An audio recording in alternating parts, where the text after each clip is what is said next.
Hello అండి. Welcome to my channel the daily dose hymns.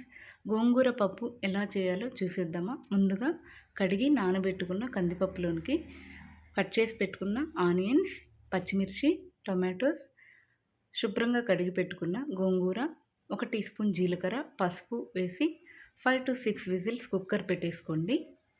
Steam అంతా పోయాక open చేసి క్రిస్టల్ సాల్ట్ యాడ్ చేసి మెత్తగా మ్యాష్ చేసేసుకోండి. క్రిస్టల్ సాల్ట్ యాడ్ చేయడం వల్ల టేస్ట్ అనేది బాగుంటుందండి.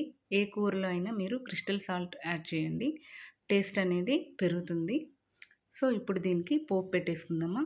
స్టవ్ పైన ఫ్రైయింగ్ ప్యాన్ పెట్టి ఆయిల్ వేసి ఆయిల్ హీట్ ఎక్కాక ఆవాలు, జీలకర్ర, మెంతులు, కచ్చా పచ్చాగా దంచి పెట్టుకున్న వెల్లుల్లి రెబ్బలు, అలాగే ఎండుమిర్చి, ఇంగువ, కరివేపాకు వేసి బాగా రోస్ట్ చేసుకోండి. ఇది 50% రోస్ట్ అయ్యాక ఇప్పుడు సన్నగా పొడవుగా కట్ చేసి పెట్టుకున్న ఆనియన్స్ కూడా వేసి రోస్ట్ చేసేసుకోండి గోల్డెన్ కలర్ వచ్చేంత వరకు.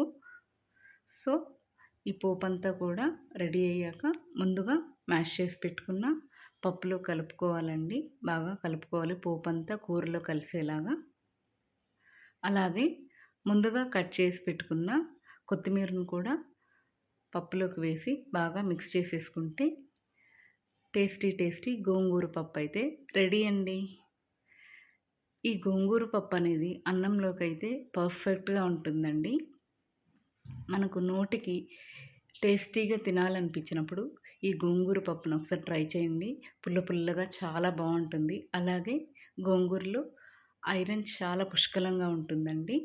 సో లేడీస్ అయితే వీక్లీ వన్స్ గోంగూరని ఏదో ఒక రూపంలో తీసుకోండి. ఎలా ఉందండి నేను చేసిన ఈ గోంగూర పప్పు? మీరు ఒకసారి ట్రై చేయండి. అండ్ ఫస్ట్ టైం నా వీడియోస్ చూసే వాళ్ళైతే please subscribe my channel. Thank you అండి.